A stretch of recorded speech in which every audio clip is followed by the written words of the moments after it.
Here's one from an NT wife. Wanted to know how to help her ASD level 1 husband to be a better parent. Well, let me ask you a few questions. Have you micromanaged him in the past, and how did that go? Have you told him what he was doing wrong in the past, and how did that go? And with tasks that weren't emergent, have you wanted things done on your timeline rather than on his? How did that go? And have you wanted things done according to your standards rather than his? How did that go? So I'm asking you those questions because if you are parenting him too, then he's going to feel like a child and he's not going to really feel confident in being a parent. So how can you help him be a better part of the kids' lives?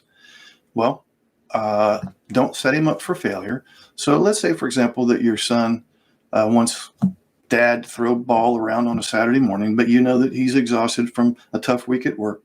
So you can kind of protect him in a way, your husband that is, from looking like a bad parent by explaining to your son that he needs to sleep a bit. And so in this way, you're kind of not necessarily making excuses for your husband, but you're kind of going to bat for him in a way. Another thing, you can talk your husband, talk him up in front of the kids, brag on him in front of the in-laws, in front of his friends. Again, if he knows you're out there bragging on him, he won't want to let you down, period. Another thing to consider is when you're both with the kids, let him be the star. Instead of piping in with directions and ideas for him and the children, let him guide the moment. So as you give your husband opportunities to prove himself, he'll feel more confident as a man and as a father. Another thing to consider is if your husband really feels like you believe that he's trying to be a good dad, he's more likely to live up to your expectations. On the other hand, if you think you have pegged him as a bad dad, he might feel defeated and unmotivated to even try. And I guess the other thing I would say is don't guilt trip him.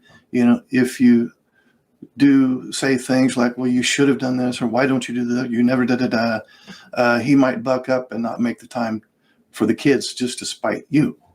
So he might not know, how to be a good dad, but you can help him and let him take care of the kids more on his own without micromanaging him. That's all I have to say about that. We could take a deeper dive on that at some other time. Here is a question. I'm just kind of summarizing. How can I help my husband to follow through with more of my expectations? Okay. Well, what I would suggest there is do a little bit of end of the day feedback. And so this is kind of a report card delivered to your, in this case, ASD level 1 husband in the form of a text, and I would suggest voice to text. So in this end of the day feedback, you're providing feedback regarding his contributions or lack thereof. Now, this is exclusively for these ASD spouse who is not sure what he's doing right and what's appreciated versus areas where improvement can be made. And he's open to your feedback. If those two things aren't in place, I wouldn't do this. So at the end of the day, you're going to text him regarding what he did right, along with a few words of appreciation, and also things that need to be worked on. Let's say things that need to be worked on rather than things that you did wrong or areas that you failed. So let's say, for example, let's say that he cooked dinner that night. So you could say, in your end of the day text to him, you did a great job with dinner. I appreciate you cooking a few times through the week. I like how you handled the kids when they were fussy about completing their homework. I thought it was very nice of you when you came home from work and you came straight to me and said, how was my day? So you're saying all the positive things that may have happened first, then you're going to follow it up with some recommendations for improvement. The sink needs a little work. We need to remember to lock the back door before we go to bed too. So in this way, you're starting with the positives, and you want to shoot for no less than 50% positive feedback and no more than 50% recommendations for improvement. I would also avoid using the term you, Y-O-U. Instead, use phrases. So instead of saying, well, you did this or you didn't do that, I would just say, it would be helpful if this happened, or such and such could use a little work. So in summary, end of the day feedback, you're going to text him the one or two, maybe three things that you appreciate that he did right. And then you follow that up with a few areas of things that need to be worked on. So that would be a way to get more compliance with him regarding meeting some of your expectations. Let's see. Have another question here about how can I make peace with the fact that I have to do all the relationship work?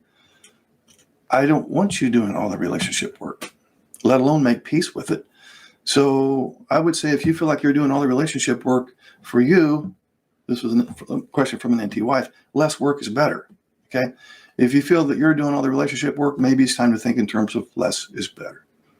So you can think of effort involving doing or avoiding. So on one end, you're working on doing something, but on the other end, you're working on avoiding something. So working on something takes a lot of time and energy. I'm recommending that you back off on that. Avoiding something does require discipline, but not much time or effort. So think of it like this. We have two categories of poor doing. Two categories of poor doing. There's doing that yields no positive result. And then there's also poor doing that actually makes a bad problem worse. So with this idea in mind, you're trying to avoid the negatives. So you're trying to avoid the negatives rather than exert some course of action. Lecturing, arguing, pleading, negotiating, fixing, reasoning with, etc. So what I would say to do is, kind of as an assignment, list those things that you've been doing or saying that yield no positive result or make a bad problem worse. And then from that list, pick those things that you're willing to avoid doing or saying. I'm not saying, well, just give up and never do anything, but I'm saying pick your battles carefully. And if you feel like you're doing all the relationship work, that means you probably have been doing all the relationship work, which means that he doesn't feel like he has to do anything because the good old wife will take care of it. So when you start backing off some, it's more likely that he will start getting up to bat and doing more on his end, at least more so than he is now. This is from a guy on the autism spectrum, and I'm going to just summarize basically what he's asking. He's basically asking, he says, my NT wife accuses me of having an anger control problem. And he says, yeah, and honestly, he agrees with that. And he's wanting to know what he can do about his anger. Well, first of all, it is exceedingly common for people on the autism spectrum to have anger control issues. And that is largely due to a lot of unpredictability in their life. If you have ASD level 1, you have mind blindness, emotions blindness, some executive function deficits, and anxiety. And often that is just a rough way to live life. And sometimes the result is anger, which is always a symptom of something underneath. So if we want to look at what to do with your anger, we have to recognize that anger is like an iceberg. And when you see the tip of the iceberg, that's the anger. But underneath, as you probably know, the iceberg is much larger below water level. It's 10 times as big as the tip. And so anger is a symptom of something. That's the first point. So we need to look at what is driving that anger, because it's not the core issue. It's a symptom of the core issue. So it could be anxiety. It could be maybe you just feel vulnerable in the emotional sense. Maybe you're going through some type of grief or depression. Maybe you have been hurt, perhaps even from childhood, by being on the receiving end of so much disapproval through your, as a child and teenager, and now as an adult with your NT wife. It could be a self-esteem issue. Maybe you feel powerless at some level, and so your anger is a way to try to regain some power. Maybe there's a lot of fear going on in your life, and so you cover up that fear with anger. So um, let's look at anxiety first, okay? So our bodies interpret anger as a threat to survival, okay?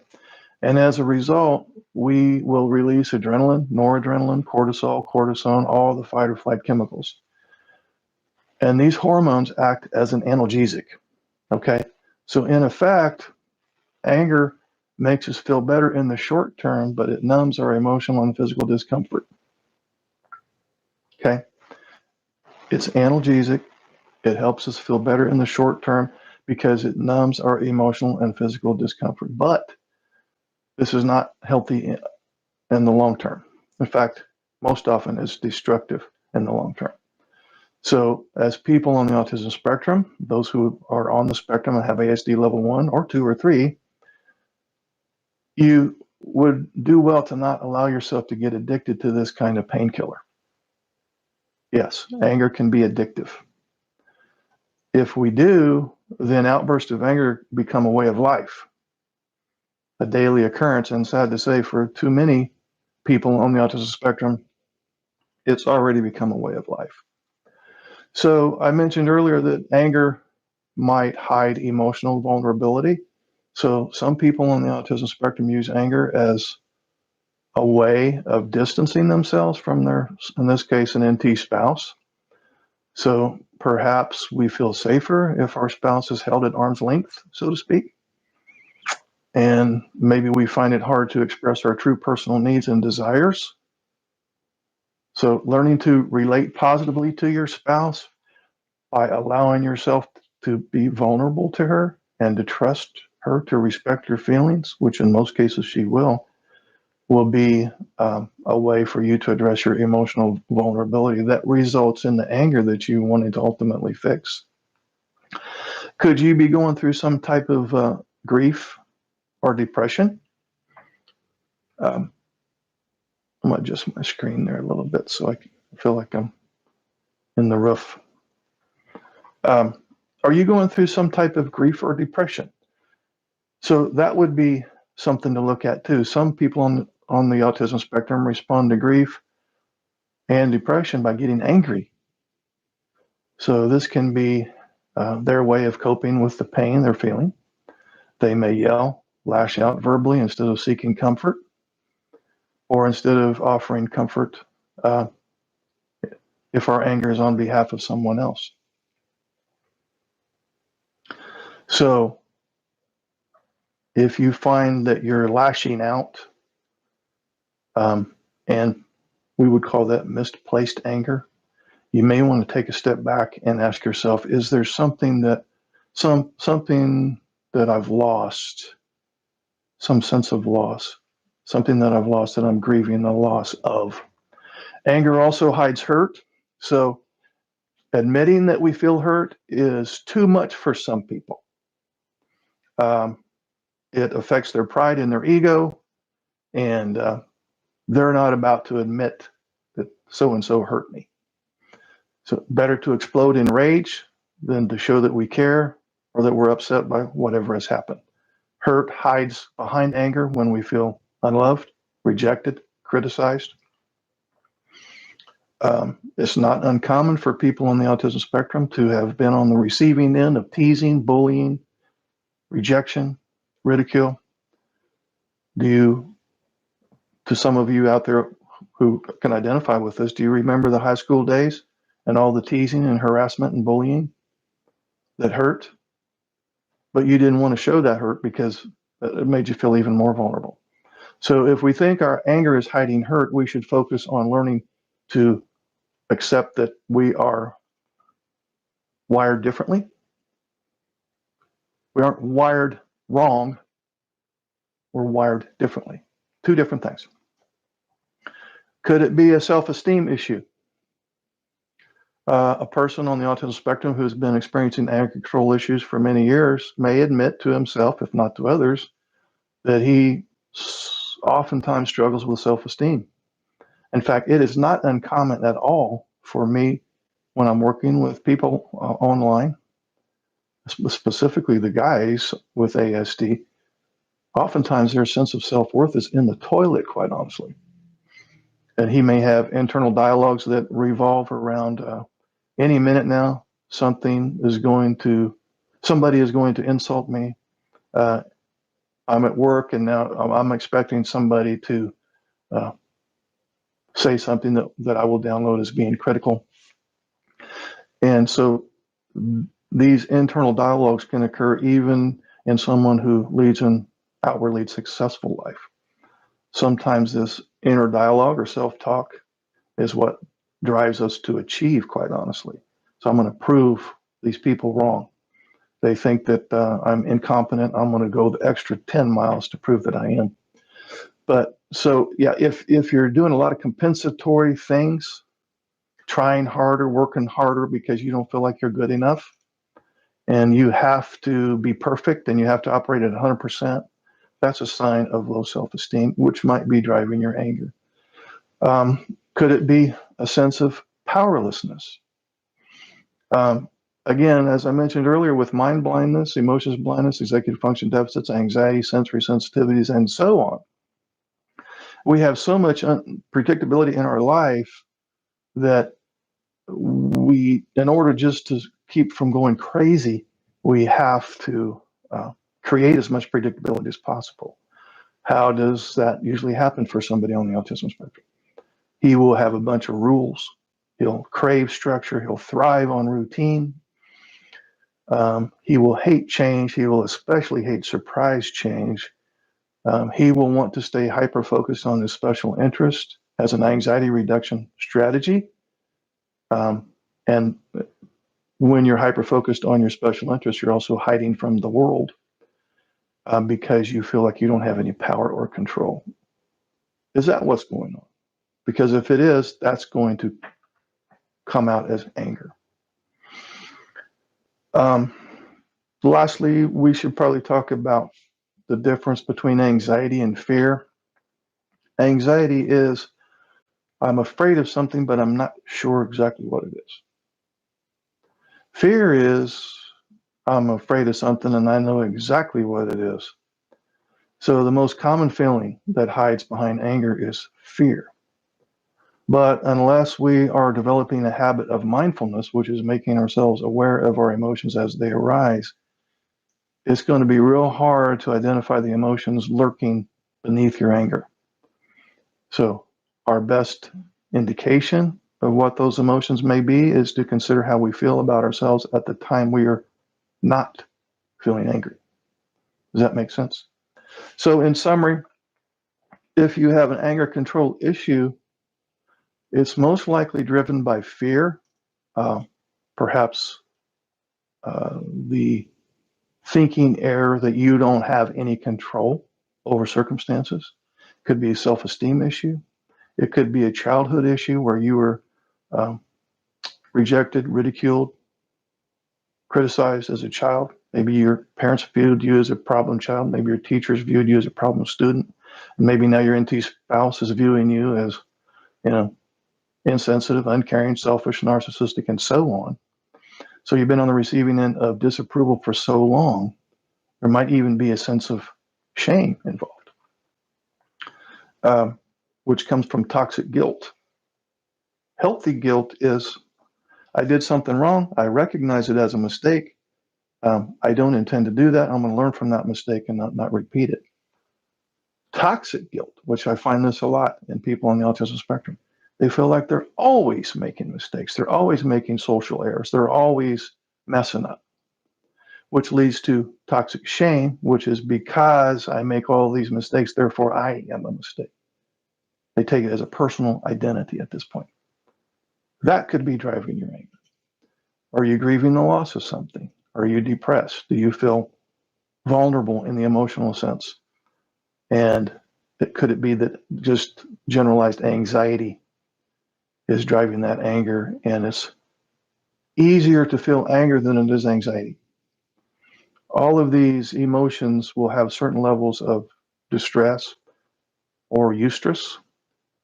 There's distress, which is the kind of stress we don't like. There's eustress, which is the kind of stress we do like. Like if you enjoy skydiving, that's going to be stressful, but it's a good kind of a stress. But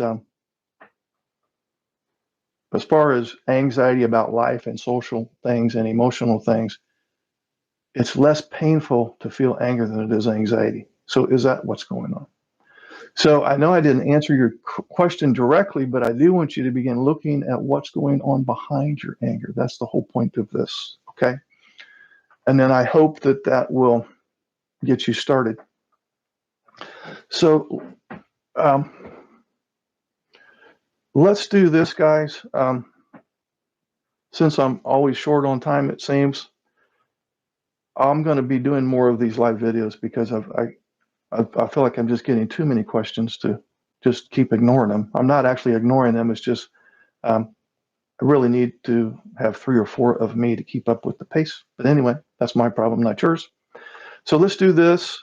With this video right here, we'll let this kind of be the foundation. If you have any questions, just put them in the chat notes over here on this video. And the next time I do a live video, which I hope to do real soon, I'm going to start doing these on a regular basis. I'll scroll through and pick one question. And oftentimes I get the same question just worded differently. And so I can probably answer 3 or 4 or 5 people at once. They're basically asking the same thing. So I will definitely look through the chat area later on, and I'll pick a question. And then sooner than later, very soon, I will address that one as well. So please feel free to put your question in there.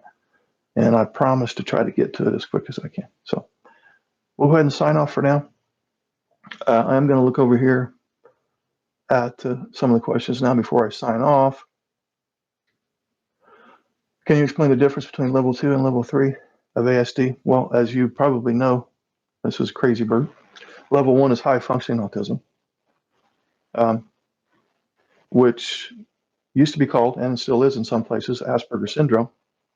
In fact, if you were diagnosed with Asperger's syndrome before the Diagnostic and Statistic Manual revised their criterion, then you still have that as your diagnosis. Level 3 was full-blown autistic disorder, and then level 2 is somewhere in between. So with respect to the different levels, what we're talking about is level of functioning in the social and emotional realm of things. You could have somebody with level 2 autism that functions very well in the workplace, as long as there's not a whole lot of socializing going on. They don't have to deal with people much. They might be the smartest person there. But when you get them away from their special interest and into something that's laden with a bunch of social and emotional nuances, they're a fish out of water. And that's when their symptomology really reveals itself. And that's when you can really tell that something's off. So they're very intelligent, super high in logic, and that's their saving grace. When it comes to dealing, especially with an NT wife, who is real high in social and emotional intelligence, and high in social and emotional skills, and high in social and emotional needs, and the ASD husband, to use this as an example, he's down here. I mean, he's smart, probably smarter than me, but he doesn't have the capability to match her in the business of emotional reciprocity, and that causes a lot of problems. One way to help the neurodiverse couples, where usually it's the NT wife and the ASD husband, the ones that I work with, although the inverse can be the case as well. One way to conceptualize this business of why there's so much problem in the marriage, and this is a gross oversimplification, but it is right there in the ballpark, and that is he is low in social and emotional needs, and she is high. So we have different domains of life that we have passion in, spiritually, physically, mentally, emotionally, socially, financially, vocationally. So let's look at each of those in turn. Spiritually, now people have a wide range of interests, maybe not so much the people on the autism spectrum, but generally people have a wide range of interests, but they tend to favor one area. So we'll look at that first one with spiritual. So there are some people that spirituality is the main thing in their life. It is the big deal, right? They believe in prayer, they read the Bible, they go to church, they have a lot of friends and family in the church. They may go to church 2 times on Sunday, 1 on Wednesday, and they go to Sunday school and they go to prayer meeting, and that is their big focus, although they have other areas of interest too. Second one I mentioned was physical. So you have some people that's the big deal. They're always really meticulous with their diet. They work out every day, sometimes twice a day, and they're real keen on making sure that they have some muscle and that they stay lean. And they basically live at the gym, and that's their big deal. Health. Mentally was the next one, and this is not necessarily, I'm not tying this into mental health, I'm tying this into cognitive exercises. So some people, school is the big deal. Lifelong learners, they call them. And they go to school all the time. Even when in their 40s and 50s, they're always taking some classes. They're always reading. They're always investigating and learning. Learning is fun for them. And so they're always in learning mode and always trying to do cognitive exercises. Emotionally was the next one I mentioned. For these individuals, connection is super important. Sharing emotions, talking about emotions, give and take in conversation, going deep into one another.